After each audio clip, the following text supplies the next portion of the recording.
Hello, everyone, and a very warm welcome to the seminar on Central Asian masterpieces in European museums. I'm Snezhana Tanova, Assistant Professor at Nazarbayev University and Associate Researcher at Constructor University, ethnographer fascinated by Central Asian material culture. And I'm very thrilled today to welcome my dear colleagues from the museums in Bern, in Hanover, and in Lübeck. And I'm very grateful to them for their willingness to share their knowledge, to spread the word, to talk about Central Asian collection in their respective museums. So instead of 4 presentations, we will have 3 presentations today because unfortunately, our colleague Dr. Kramer, due to health issues, will not be able to participate. So we send to her our very kind wishes to get well soon.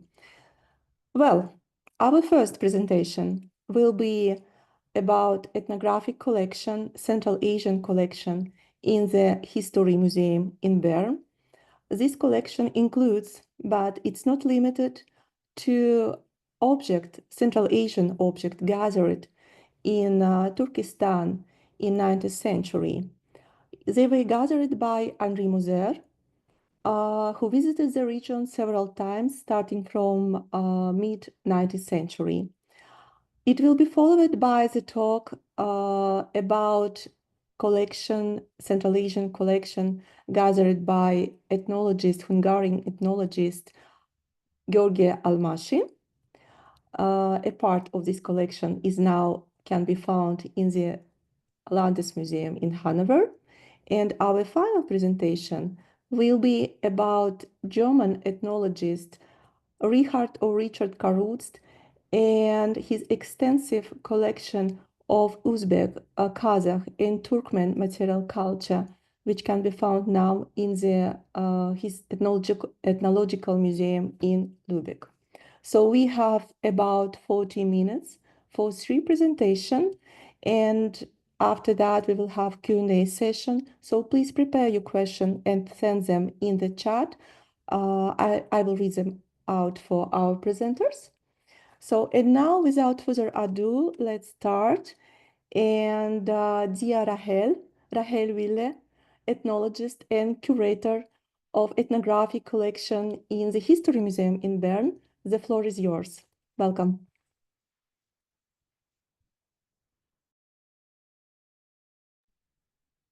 Thank you very much.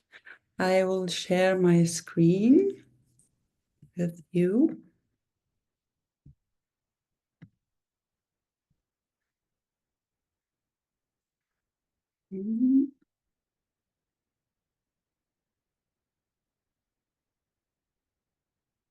Yes, I would like to use the next minutes to give you an insight into the collection relating to Central Asia in the History Museum in Bern, Switzerland. I will have the time only to highlight a few donors and parts of the collections, as we are talking about approximately 4,000 objects, including historical photographs. The first object to arrive in Bern from Central Asia in 1883 was this magnificent ikat cloth, presented from Henri Moser to the Swiss, president of the Swiss Confederation. It was an official gift by the Emir of Bukhara. The museum has kept this object since its foundation in 1894 as a depositum. Henri Moser, son of a Swiss watch manufacturer, set himself the goal to become rich and famous at a very early age. Among other things, he tried himself as a silkworm smuggler, bathhouse owner, and horse breeder. On his third of 4 journeys through Central Asia, he was part of a Russian military delegation and met high-ranking people. And it was not only the Emir of Bukhara who presented Moser with valuable gifts. These objects, among them weapons, jewelry, and clothing, laid the foundation of his collecting activities. Over the next few decades, Moser systematically expanded his collection through purchases on the art market. First and foremost, it was his intention to put together an outstanding collection of so-called Islamic art of his time. This collection he donated in 1914 to the museum in Bern. It consisted of almost 4,000 artifacts from various periods and regions in Asia. Yes. And even though he made a name for himself as an expert on the region with his travelogue through Central Asia, published in French in 1885, objects from Central Asia do not make up the majority of his collection. We can see this in this list. Objects from Persia predominate in terms of numbers, and weapons are the dominant object type, reflecting also a passion of Moser. The largest number from Central Asia are photographs that Moser took or acquired on his travels.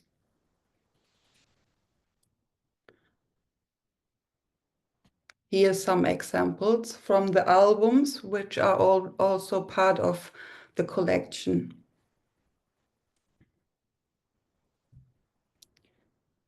This wall hanging from a tent is a special object in the Moser Central Asia collection.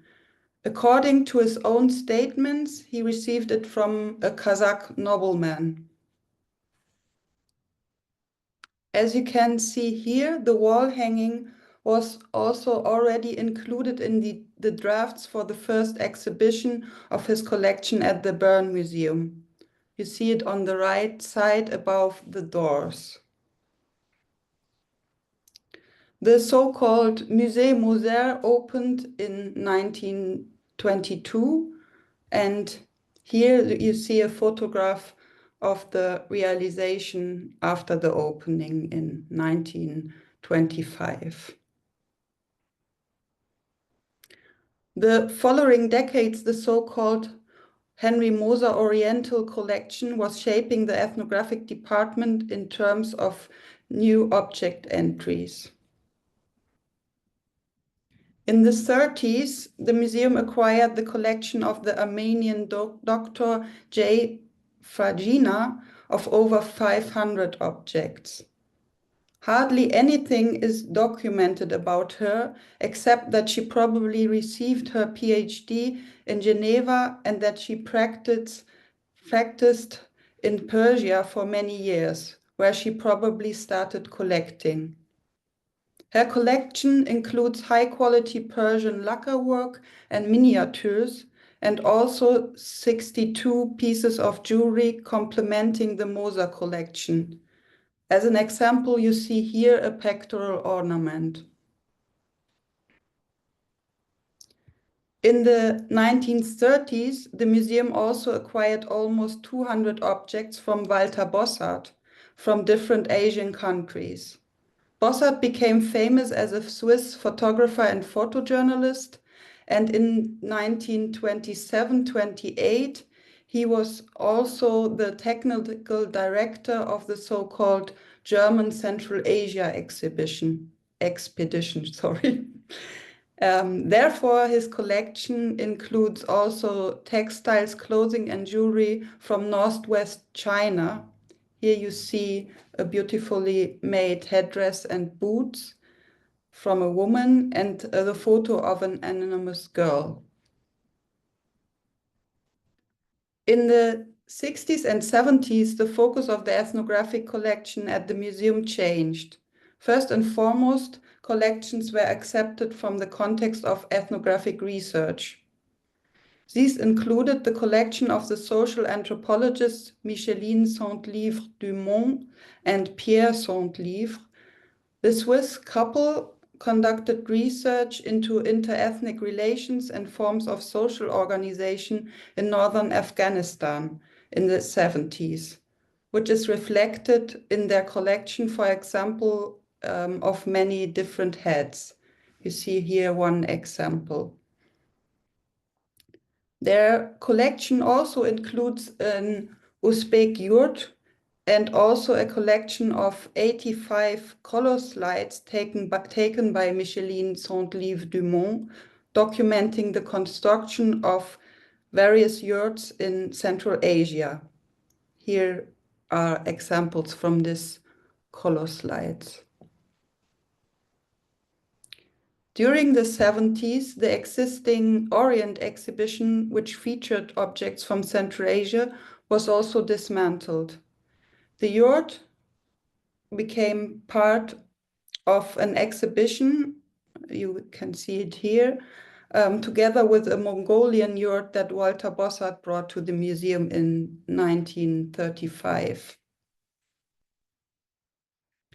In the 80s, the museum also added a Turkmen yurt to its collection. Here you see the proud museum curators after setting the yurt up in the backyard of the museum. The Saint-Live collection also includes embroidery and attributed to Lakai Uzbeks. The museum purchased more embroideries in the 19th, so that this collection now contains 75 very beautiful pieces, from which you see 3 examples here. The left one from the Saint-Live and the other ones achieved in the 19th. As it corresponds to the one from the Moser collection I have showed in the beginning, I would like to end my presentation showing you this wall hanging of a Hungarian tent that the museum received 2018 from a Swiss engineer who had traveled also in the 70s to Afghanistan, where he acquired the complete yurt. Thank you very much. Thank you very much. Thank you very much, dear Rahel, for such a wonderful presentation and fantastic pictures and photographs, really. And now, please welcome our second presenter, Dr. Marijke Spaat, ethnologist. I hope I pronounced it correctly, your name. I'm sorry, Marijke. Ethnologist, curator, and the head of ethnographic department at the Landesmuseum in Hanover. Please, Dr. Spaat. Yeah, thank you very much. Thank you very much for approaching the Landesmuseum in the context of your research. And because from this correspondence we had from your request, this little presentation resulted. And I'm now sharing my screen and hope this works well. Okay, so thank you for inviting me. I hope you can share see my screen. Yes. Okay, wonderful. Thanks a lot. I was irritated. Okay, so I just wanted, before I start introducing you to this little collection I brought along today, share that I myself work here in Hanover at the Lower Saxony State Museum as a curator for the ethnographic collection that holds cultural belongings from all over the world. However, my personal expertise lies somewhere completely else. And I don't have lots of expertise about this region of the world, and therefore also not exactly from the objects coming from there. But however, I came to know this collection when I was familiarizing myself with the collection here in Hanover, and ever since I've been waiting for opportunity to talk about it. So I'm very happy to do so today. And yeah, I just want to give a heads up that I'm not too much an expert of details, and I can only talk a little bit about the little research I have done into the museum's archive and documentation, and some little smaller publications by the collector.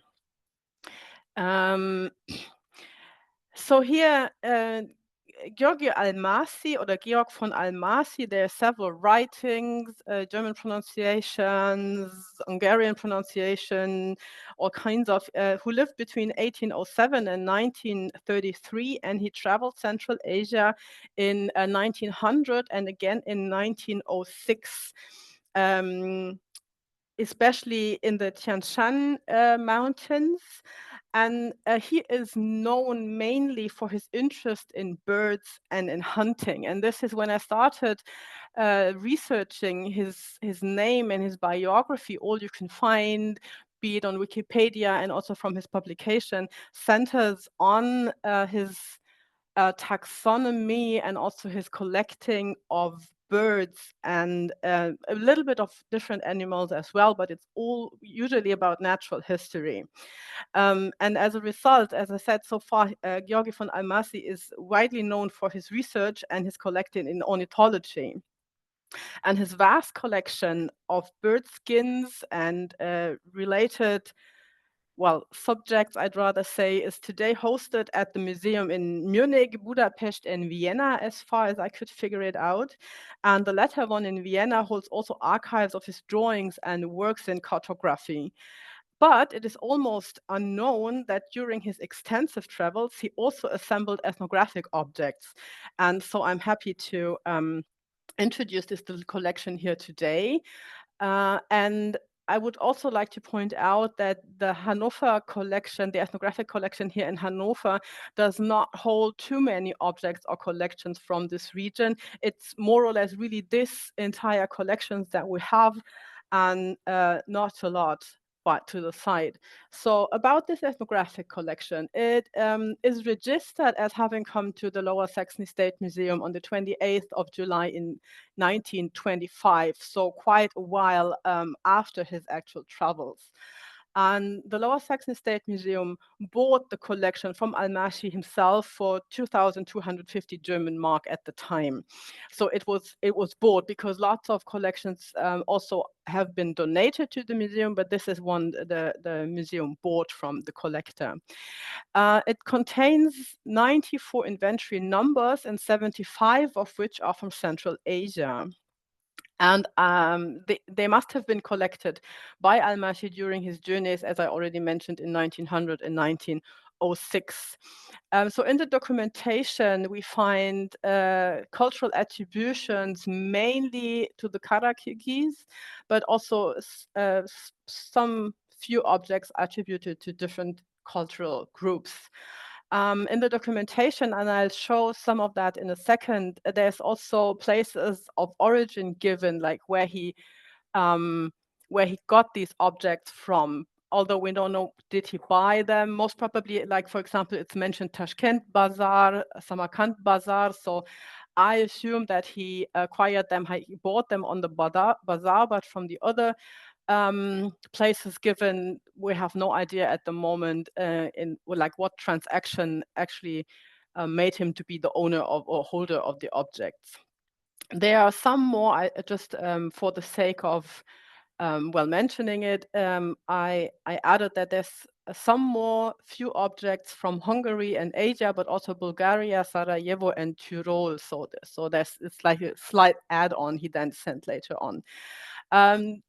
And from these numbers, 16 items so far have been declared missing, but the majority of the objects are still here and are in the depots.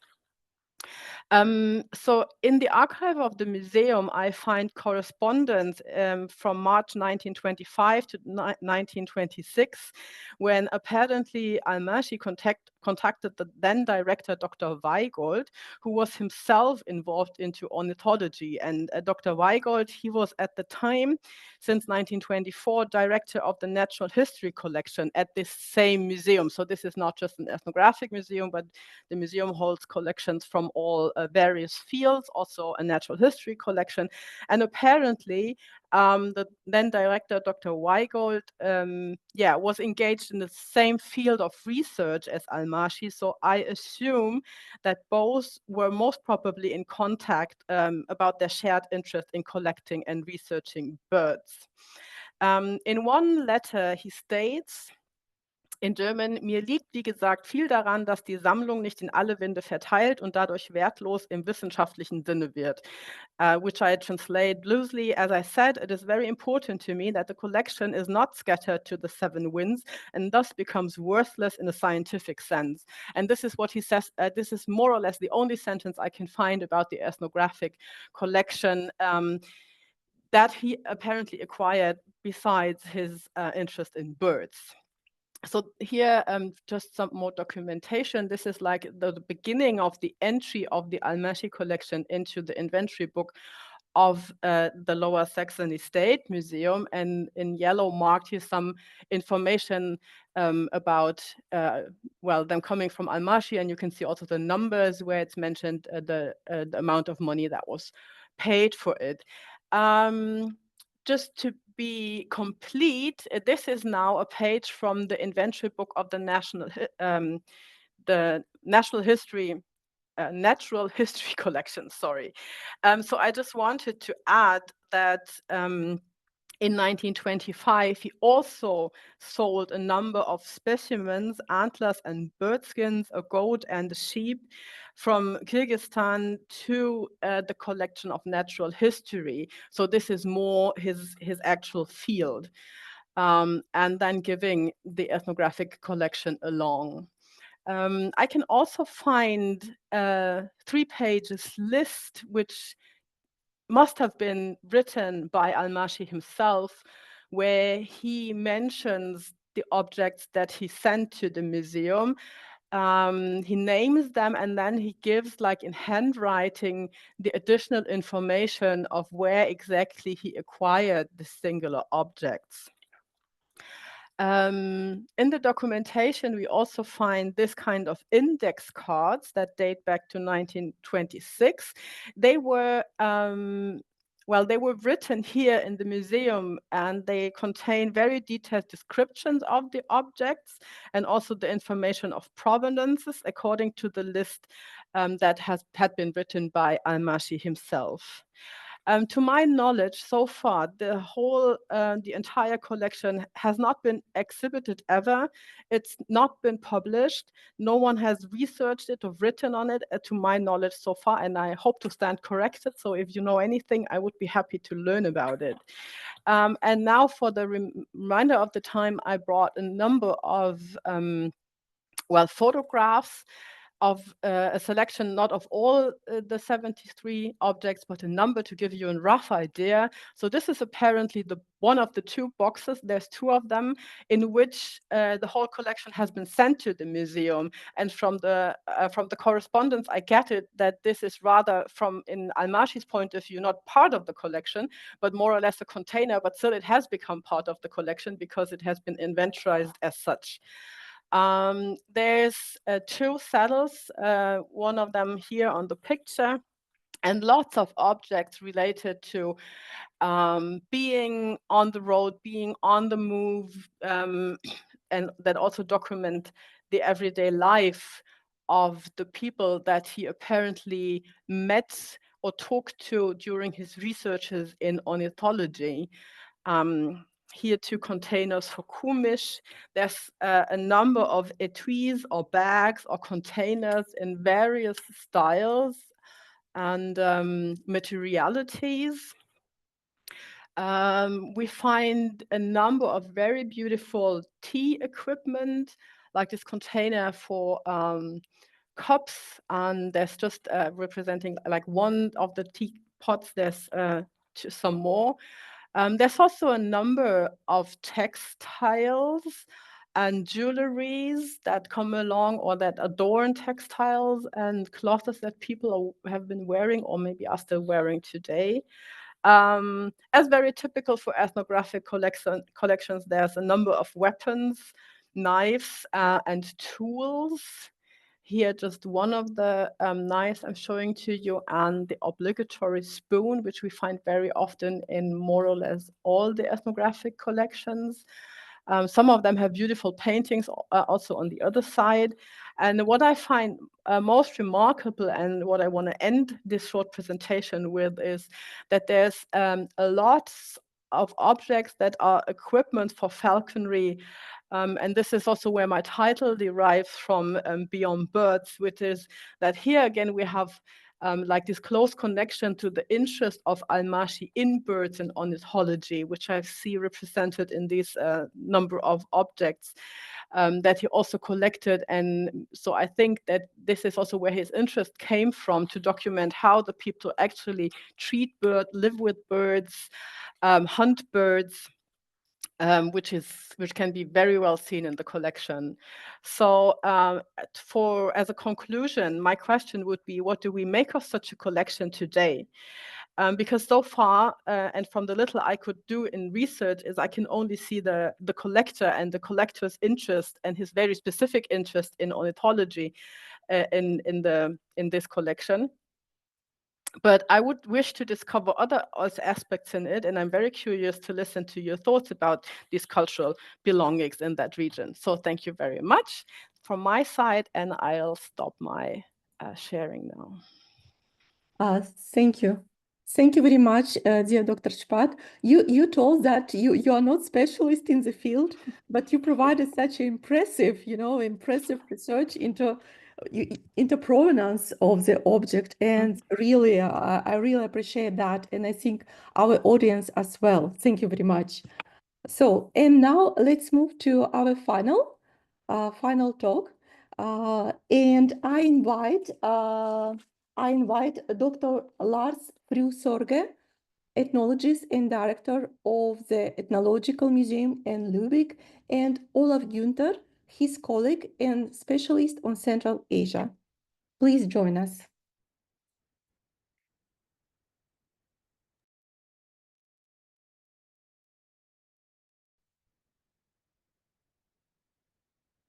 Great, thank you. Can you hear me? Yes. Perfect. Yeah, so maybe we decided to just share some details about our collection. We're not going too deep. I will just give a general introduction, and Olaf, the expert here in the house, he will go a little deeper. Olaf, can you show us the next slide, please? Basically, there's about, let's say, roughly 500 objects, including new acquisitions, which might belong to Central Asia in our collection, and the majority come from the first director of the museum, Richard Karutz, who made 2 trips from Lübeck to Central Asia. He started in 1903.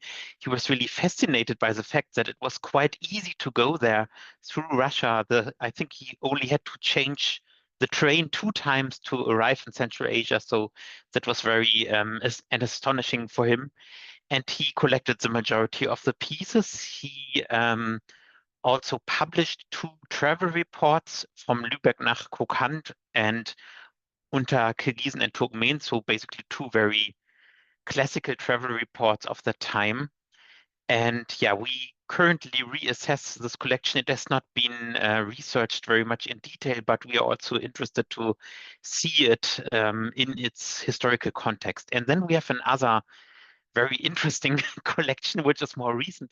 It's coming from the 1980s from another director of our museum. Her name was Helga Ramo, and she traveled in the mid-1980s to Uzbekistan, which was by that time, from a Western German perspective, very spectacular, because there was little access for Western German citizens to go there. And it's mainly touristic objects, craft things she brought, but still as a symbol of the time, it's quite interesting. Then we are going into our photographic archive at the time, and we find a number of yet unpublished photos by Richard Karutz he made in Central Asia, and we want to do some more about it. We also learned that Karutz was the first person, I think, to record music in Kazakhstan, which is also something interesting to go deeper. So this is basically the background. Olaf, can you show us the next picture? As most of you certainly know, in Germany, there's a big debate about colonialism and about colonial photography in particular. What kind of pictures can still be shown today? How is the situation, the power relations between photographers and between the people who are portrayed? And in this context, we have selected this particular picture from the Karutz photographic collection, because here we can see a situation where local people are quite open, quite interested to get to know this German traveler. And I think this is very interesting because it tells us something about, well, the close approach, the proximity Karutz reached and was able to talk to people. And we are, well, asking ourselves, is this maybe something valuable also for Central Asian research if we look into, well, let's say non-Russian travelers from other countries who were not so much part of the Russian invasion in Central Asia? Did they have another perspective? Did they probably document things more critically than their Russian colleagues? That's one of the questions we are asking. But now you are certainly curious to see the objects, and Olaf will present some of them for you.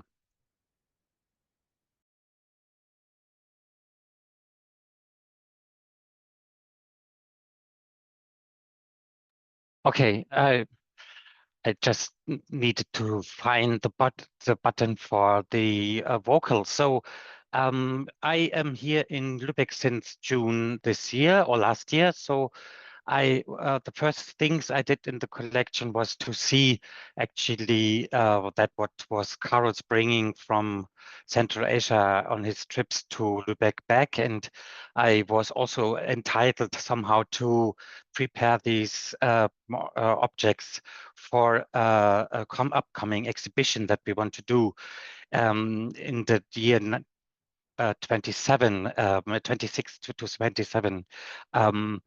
And this will be focusing not only on Karutz, but on the Silk Road. And we, of course, are highly dependent on the objects that we have in the collection from himself, from Richard Karutz. And we, at the same time, thought about what can we do with the objects for scientific research. And we are thinking about how can we think about Central Asia just beyond the Soviet historiography or the post-Soviet historiography that we find in the 90s and onwards.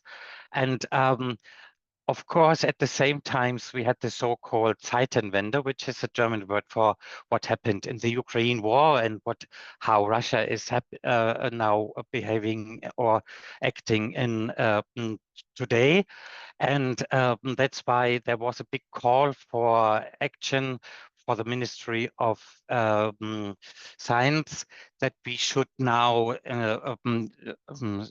research the Central Asian region more than before. So we wrote a project that was going like decolonizing Central Asia, collections that were done before the national delimitations of the national republics in the 1924, in the year 1924, can as these collections help somehow to rethink Central Asia. And we just took some of the objects out of the collections where we found signs that actually could give us another insight into the Central Asian history. Then it was done by the Soviet times, or in the Soviet times. And here we have a saddlebag where we can see a tamga, a sign that was used actually by Genghis Khan to give a certain to the livestock in the times of Genghis Khan, let's say that, not by himself. It was a typical sign that was given to the livestock by burning it into the skin, and it also then was used as a family sign for other reasons. And we thought, because of the national history of Central Asia that began only in the year 1924, giving names like Uzbekistan and Tajikistan and so on, its existence, how can we think about Central Asia by the help of objects that were collected before? We also, of course, because he was traveling a lot along the seashores of the Aral Sea, so he was having actually Trans-Caspian region, the Aral Sea region, and Mangischlag as somehow his field work, if we can say field work, as his realms where he traveled. We can say somehow fieldwork because he was a doctor for eyesight, and he was also not only going along the railway stations through Central Asia.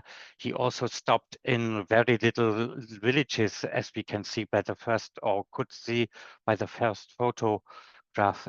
So he went into the Ail or nomadic camps, and probably he also was doing some medical work or help, but we don't know too much about that aspect of his travels. But we have, of course, as many other Central Asian collections, some objects that are connected to water. On the left side, you can see, of course, these kuvshin and water jugs that you can see in the use of Central Asians even today when you are invited as a guest in a house somewhere. People would approach you and give you water to wash your hands. And on the other side, there's a little bag which is now widely used also as a touristic object that you can buy everywhere in a bit more decorated manner. We have an object that was giving some insight into the nomadic lifestyle or holding water during travels and so on. That object we also already seen in the György Ede Almásy collection, which was probably from the same context. And we thought we should not forget the today or the times of the 80s, but the cradle that you can see in the left on the left side below is used today by many families that are fans of the traditional education or traditional child education at or the first years of the child in a Central Asian family.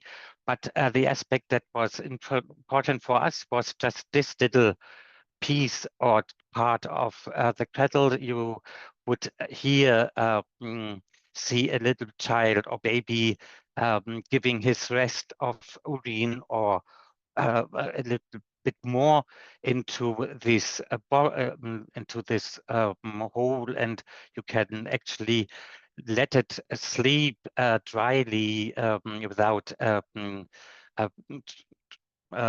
changing of the clothes because of that invention. This is highly discussed, I know, between Central Asians, as the range or the spectrum goes from cruel style of child coming up or bringing up to that is the only way a child can sleep. So the idea of how if it should be used or not is still in discussion, even in Central Asian families today. But we also wanted to shed a light on the things that probably was brought into the everyday life from in the Soviet times, and we used or took out this very unspectacular cups, but what is spectacular in itself is these cotton flowers that you can see. So the cult for the cotton was, of course, very important in the 1920s onwards and up to the 1980s. You know that one of the biggest scandals of political life in Central Asia was called the cotton scandal or the cotton case. And you can see these cotton elements in the collection of Helga Ramo from the 1980s.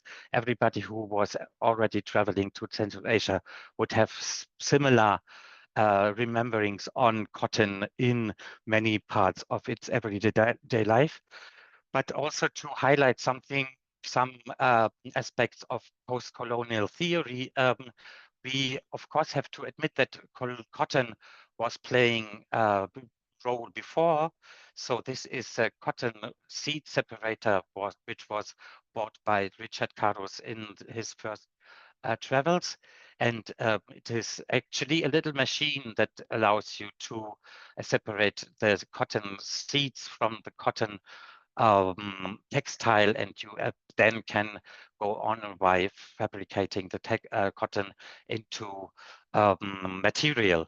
But as you can see also on the right side, this is a photograph taken by me just some months before, when I was making my yearly tour with tourists from Nukus to Samarkand, and I saw these little cotton flowers also in the palace of the last Khiva Khan, or the harem of the last Khiva Khan. So it is not an invention by the Soviet times, but it is was already a part of the so to say Central Asian industry that was then used to become independent from the American cotton in imports, and used by the Soviet Empire to be part of a bigger global game between the communist and the capitalist blocks of the world in the Cold War, or in the post Cold War, in the post Second World War times. So thank you very much for your attention.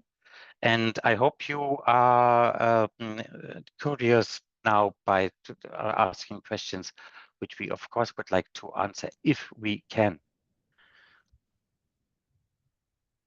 Yes, thank you. Thank you very much for your presentation.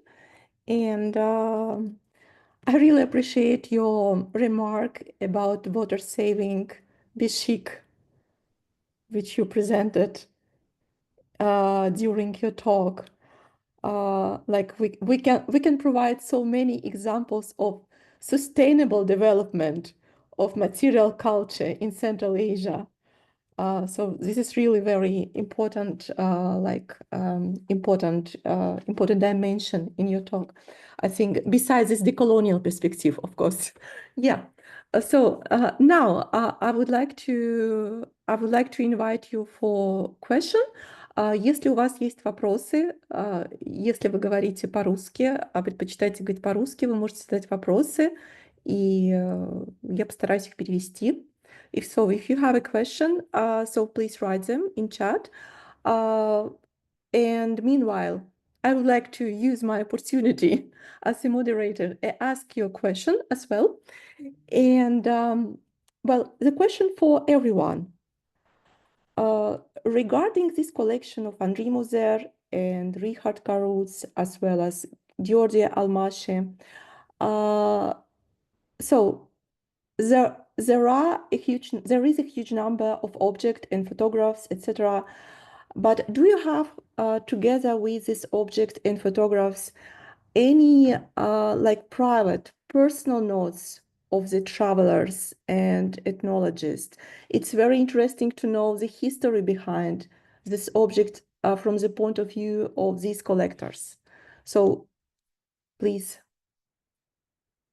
who would like to start?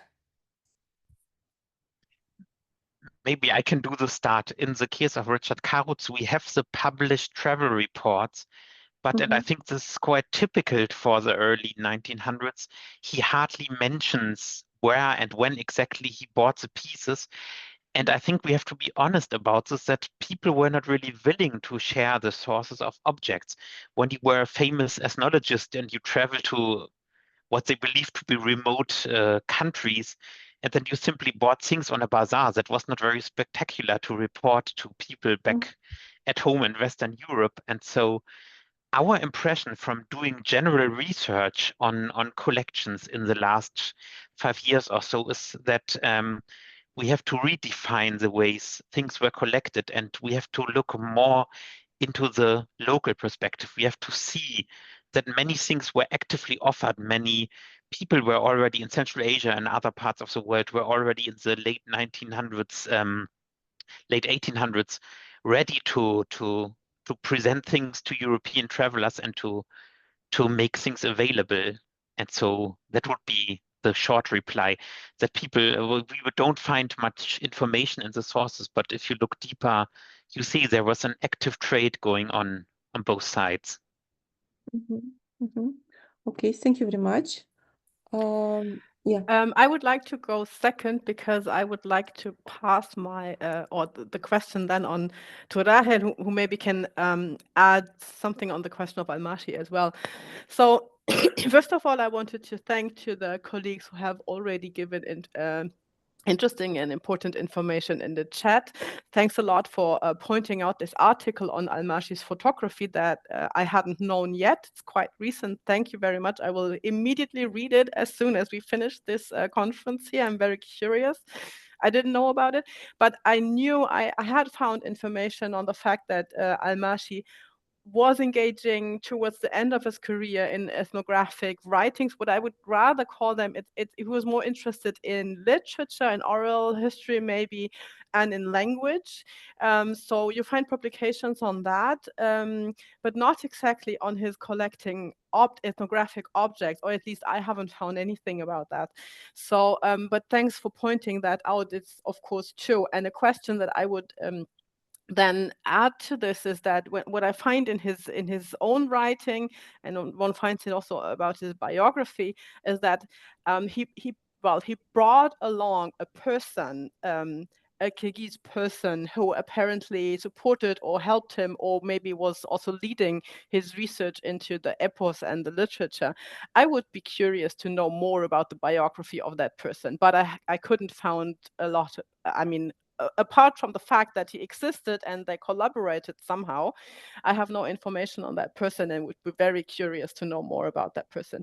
But coming to your question, no, not really. The only, I mean, what we have in the archive of the Lower Saxon State Museum is only the correspondence between Dr. Weigold, the then director of the Natural History Collection, and the director of the Ethnographic Collection, and Almásy about the acquisition of this collection. But this is very much logistical questions like, have the crates already arrived? I sent the crates, they are still on their way.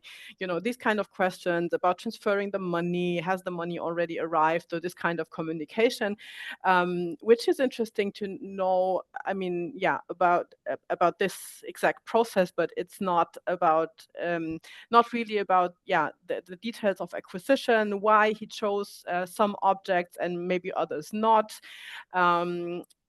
It's also obvious that the ethnographic collection stayed for quite some time with him between 1906 and the 20s. So more than 20 years he actually lived with that collection.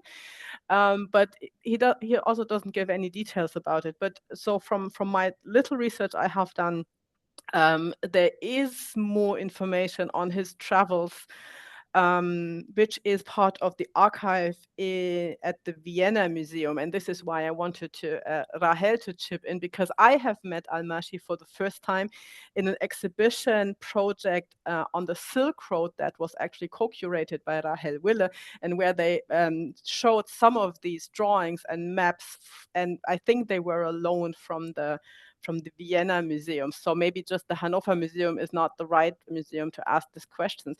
And then, I mean, just as a last thought, I was asking myself, how did this Almásy ethnographic collection end up in Hanover?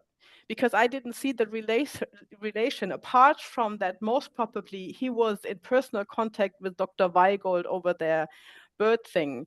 But apart from that, I mean, he might have tried to sell the collection to another museum before that already. I have no idea. This is just, I can guess, but I have no proof or no real theory on that. Yeah. Right. Yeah, thank you very much for this crucial question, as I am also at the moment researching Moser over again.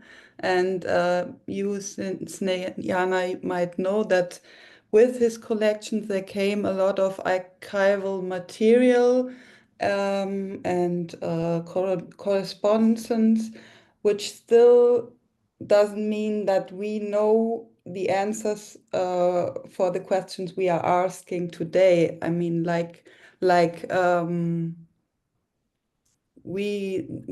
specific informations we are looking for, previous owners, previous users, manufacturers, etc.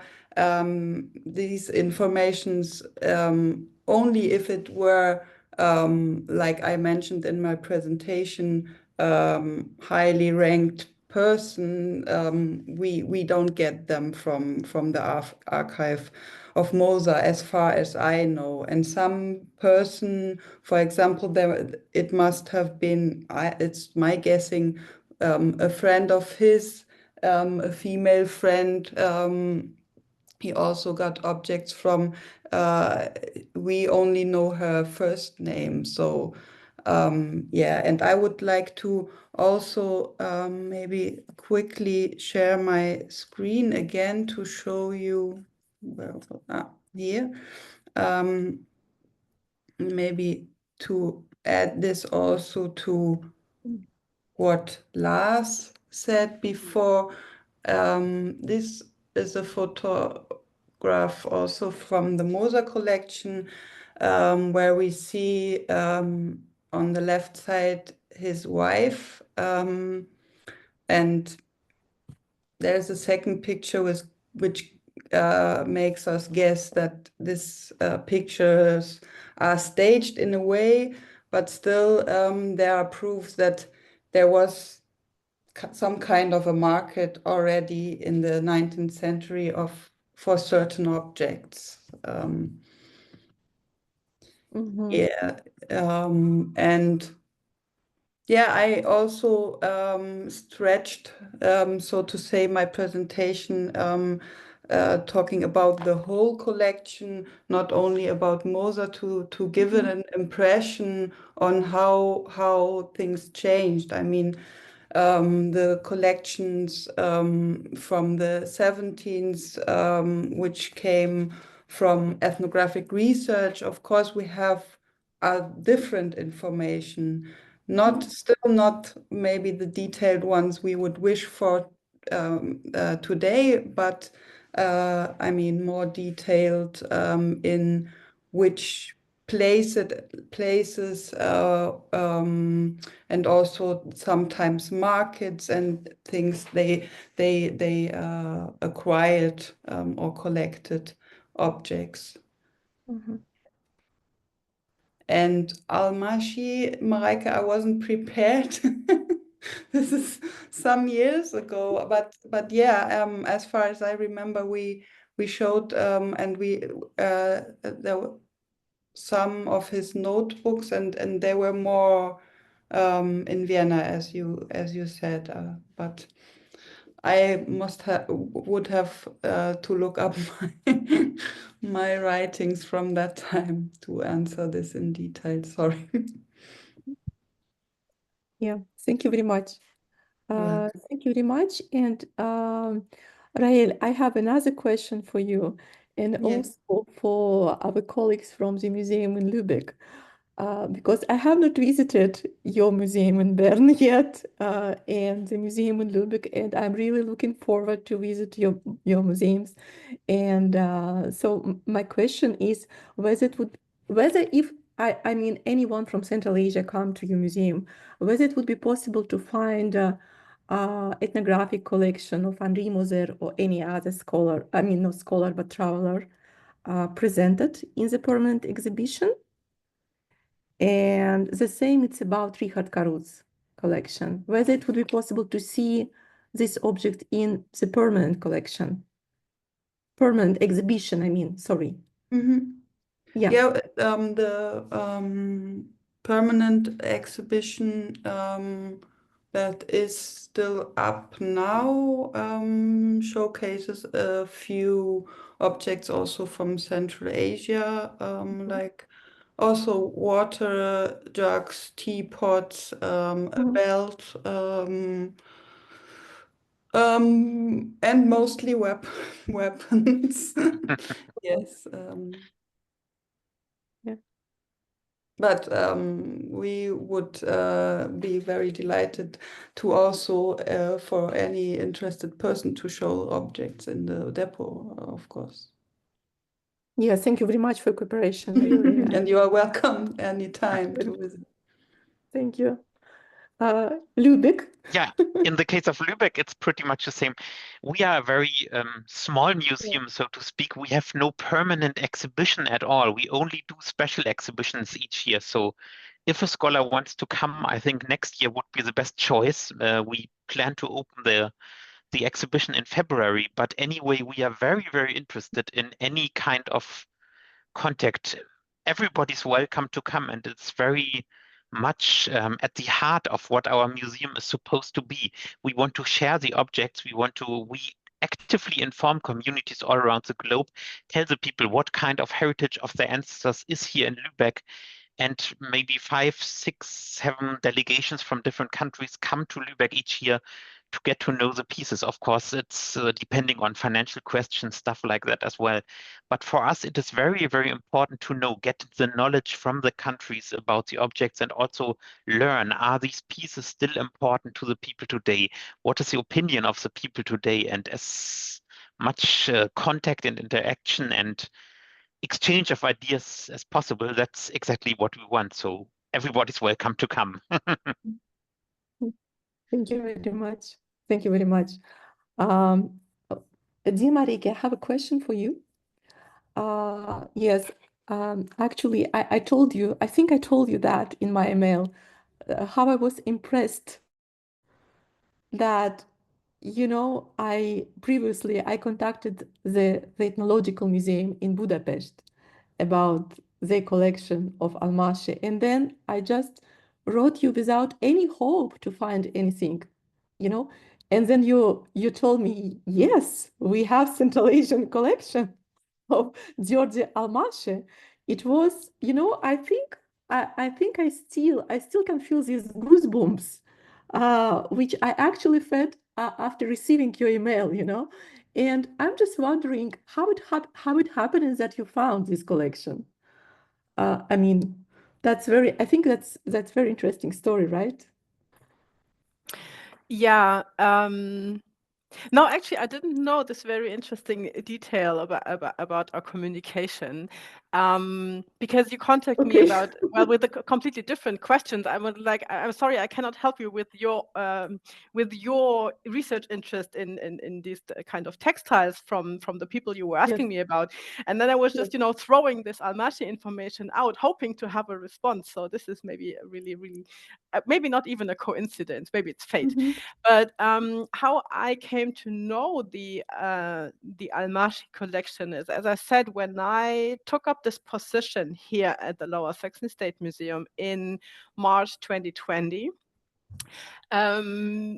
We, all of us, were immediately after that confronted with the pandemic situation, which means that I started this position, but kind of, when we all went into lockdown, everybody went into home offices, this kind of thing, which gave me the great opportunity to spend a lot of time actually in the depots, just getting to know the collections. So going from, from drawer to drawer, opening, looking at them, and also like going through the documentations, this kind of thing. And from that moment, I knew that there's quite large collection connected to that name from that region. It didn't mean anything to me because as I said, I'm not familiar with the history of the region, nor with the researchers and the ethnographers from the region, because I'm usually working on Eastern parts on the African continent, so somewhere completely else.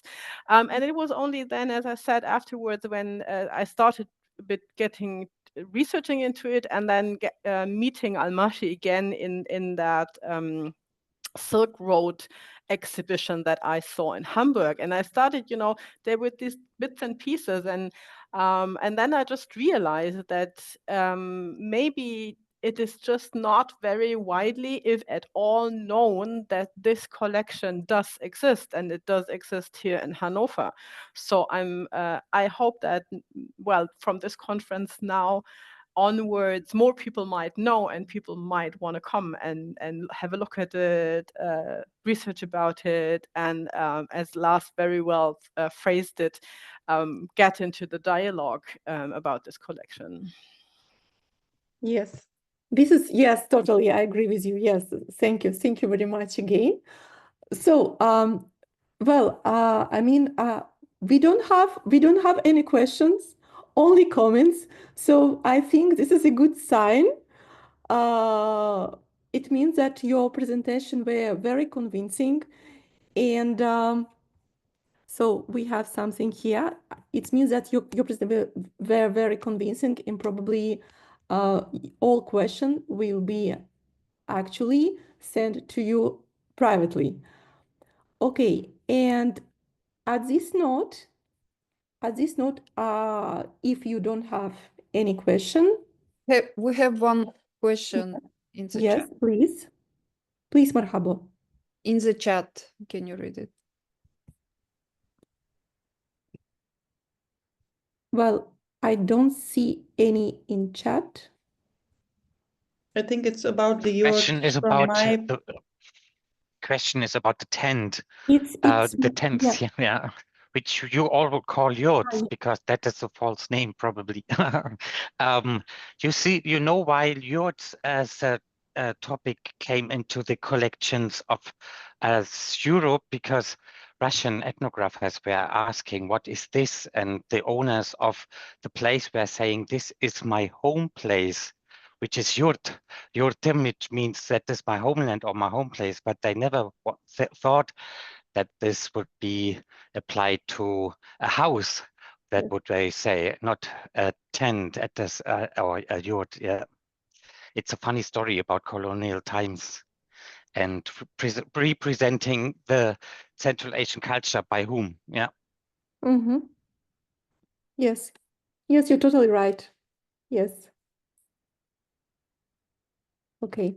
I actually, if anyone interested about so-called yurt, you can see also examples of this construction in Hamburg Museum, and very well preserved, and also in Heidelberg Museum. But in this case, it's about Kyrgyz construction. So at this note, thank you very much. Thank you very much, dear colleagues, for your presentation. I'm only ask you if it's possible to send me your PowerPoint, please. And we will meet with you later, I hope. And so thank you very much again for your time. And thank you very much to the audience to coming today and to joining us, listening this presentation and participating at this seminar. All the best. Bye-bye.